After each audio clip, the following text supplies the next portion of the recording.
Bortuetan trentzatutako baltsa. Itsasora iristear da ibaian bera azken uherrekin baltza antzeko zerbait. Nere begiez dakusat itxuraz, naita kordatutako egur, osto, adarrez osaturiko zera, anabasa hori. Norbaitek bortuetan ekaitza lehertu aitzin eraikitakoa ote?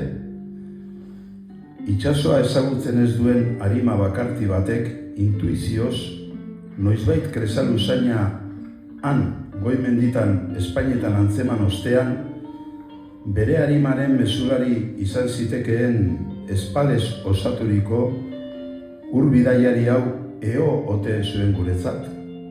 Bertan sentimendu eskutuak deszifra ditzagun, arima eta gogo espalez eoturiko baltsa bat prestatu zuen beraz, bihotz bakarti batek bortuetan, ekaitza lehertu aitzin.